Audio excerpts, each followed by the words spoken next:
রোজ না দুপুরবেলা আবার মানুষের বাড়িতে আসি। কে? কি হলো আপু, কি বলছেন? আন্টি আছে আপু?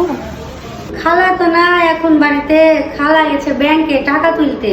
আমি একটু বাইরে যাচ্ছিলাম, হঠাৎ করে আপনার ভাই আবার মাছ নিয়ে এসেছে। একটু দেখেন তো ফ্রিজে জায়গা আছে কিনা। কি বলছেন আপু, মাছ রাখতে হবে? আমাদের ফ্রিজে তো জায়গা নেই আপু, আমাদের ফ্রিজে কোনো জায়গা নেই আপু, একটাতেও জায়গা নেই। কি বলেন, আমাদের ফ্রিজে জায়গা নেই? ডিপ ফ্রিজেও জায়গা নেই আপু, একটু ডিপ ফ্রিজে দেখেন। কি বলছেন, ডিপ ফ্রিজ? এটা তো ফ্রিজ নয় আপু, এটা তো তুলে রাখা ফ্রিজ, আপনি জানেন না তাই। খালা এই ফ্রিজ ব্যবহার করে না, এগুলা কথা কেউ জানে না। এই ফ্রিজ খালা খালি মনে করেন ঈদে যখন কুরবানি দেয় তখনই ব্যবহার করে।